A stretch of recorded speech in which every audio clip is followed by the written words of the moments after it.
유대인의 대적이었던 하만이 죽었습니다. 그리고 하만이 주도해서 각도에 내려보낸 왕의 조서, 이 왕의 조서도 취소가 되었습니다. 취소되고 오히려 유대인들이 유대인을 대적하던 사람들을 진멸하라는 조서가 내려서 이 원래 하만이 유대인들을 진멸하기 위해서 제비 뽑은 날이 아달월 13일이었습니다. 아달월은 12번째 달. 우리로 말하면, 요즘 시대로 말하면 2월 달쯤 됩니다. 2월. 원래 3월에 첫 달이 시작되니까 바로 전달. 지금 우리 달력으로는 2월쯤 됩니다. 아달월 13일. 그날 유대인들이 진멸당할 날이었지요. 근데 이게 뒤바뀌어서 오히려 유대인들을 대적하던 사람들이 오히려 유대인들에게 진멸을 당하는 그런 역전이 일어나게 됩니다. 전에는 하만이 두려워서 오늘 본문의 말씀처럼 여기에 각 도의 지방관, 대신들, 총독들과 왕의 사문을 보는 자들이 하만이 무서워서 하만의 명령을 따라 일사불란하게 움직였다면 이게 역전되었어요. 하만은 죽고 오히려 모르드게가 왕 앞에 존귀함을 얻게 되니까 이제 모르드게가 두려워서 모르드게의 명령을 따라 일사불란하게 움직이는 그런 모습을 보게 됩니다. 그래서 결국 아달월 13일에 전국에서 많은 유대인의 대적들이 죽임을 당했는데 수산성에서만 500명이 죽임을 당했다. 그리고 오늘 본문의 말씀에 보니까 이 하만의 10아들도 죽임을 당했다라고 기록하고 있습니다. 사실 10아들이 죽었다라고 하는 것은 이 하만, 유대인의 대적들이 완전히 이제 끝났다라고 하는 것을 우리에게 보여주고 있습니다. 근데 문제는 뭐냐면 하루로는 부족했어요. 이제 13일 날 모든 일이 끝나고 나서 왕에게 이제 신하들이 이제 유대인들을 대적하던 사람들이 얼마나 죽었는지를 보고합니다. 그날 500명이 죽었거든요. 그랬더니 왕이 에스더에게 다시 한번 묻습니다. 유다인이 도성수산에서 이미 500명을 죽이고 멸하고 또 하만의 10아들을 죽였으니 왕이 다른 지방에서는 어떠하겠느냐? 그렇게 말하면서 에스더에게 다시 한번 말합니다. 이제 그대의 소청이 무엇이냐? 곧 허락하겠노라. 그대의 요구가 무엇이냐? 또한 시행하겠노라. 에스더가 이렇게 말하지요. 하루로는 부족한 것 같습니다. 내일 또 조서대로 수산성에서 그대로 행하게 해 주십시오. 그래서 하루 더 이 유대인의 대적들을 진멸하는 일에 몰두하게 됩니다.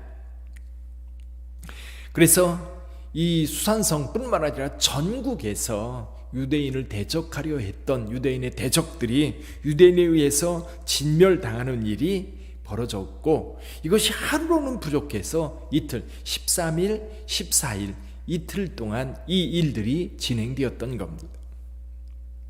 여러분, 하나님은 모든 믿는 백성들과 함께 하시는 줄 믿습니다.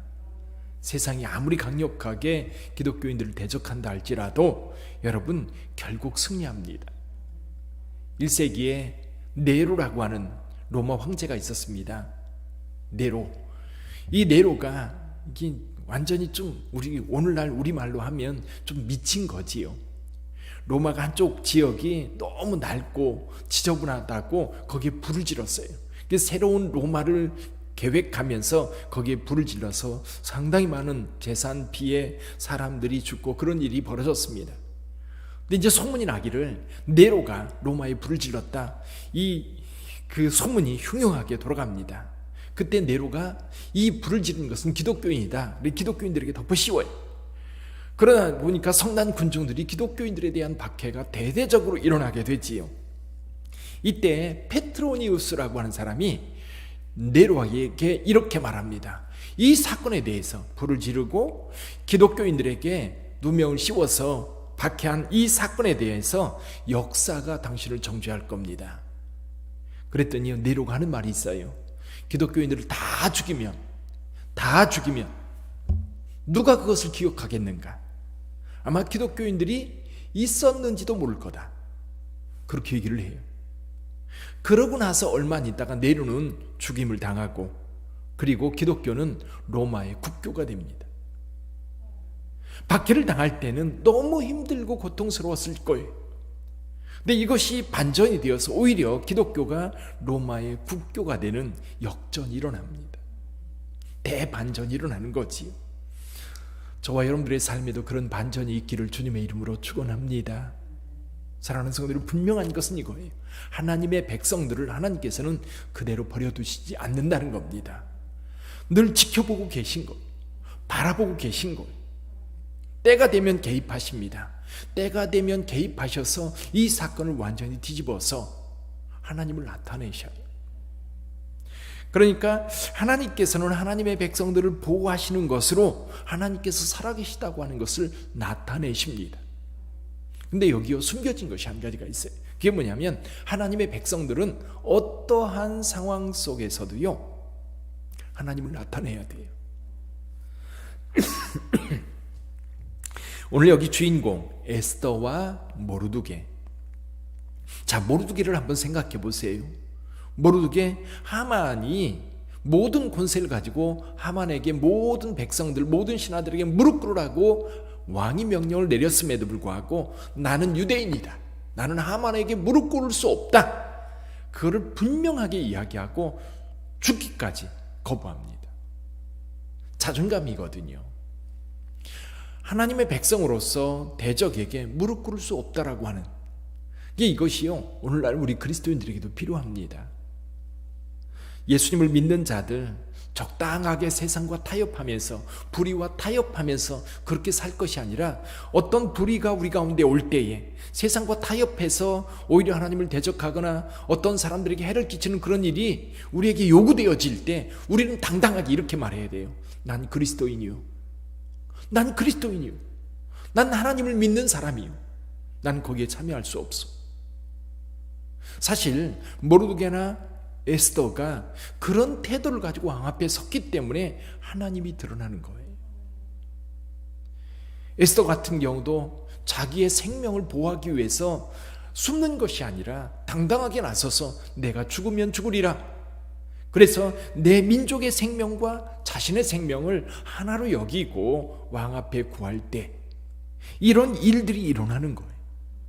하나님께서 이 백성을 구원하기 위해서 개입하시는 어떤 근거들을 마련할 수 있었던 거지요. 저와 여러분들이 세상을 살아갈 때도 그런 일들이 있습니다. 어떤 불의한 사건, 또 하나님을 대적하는 사건, 그리고 어떤 사람들이 어떤 모략에 의해서 고통을 당하는 사건이 있다면 잠잠한 것이 아니라 내가 기독교인이기 때문에 내게 비록 손해가 온다 할지라도 당당하게 나서면 하나님이 일하시기 시작해. 그럼 하나님이 드러나시는 거예요. 사랑하는 성도 여러분, 오늘 우리의 삶에도 하나님의 손길이 함께하기를 주님의 이름으로 축원합니다. 하나님의 손길이 우리와 함께하기 위해서 우리는 하나님을 믿는 그 믿음 위에 굳게 서서 하나님의 이름으로, 하나님의 백성으로 어딜 가든지 드러내며 사는 그런 저와 여러분들이 되기를 주님의 이름으로 축원합니다. 기도하겠습니다.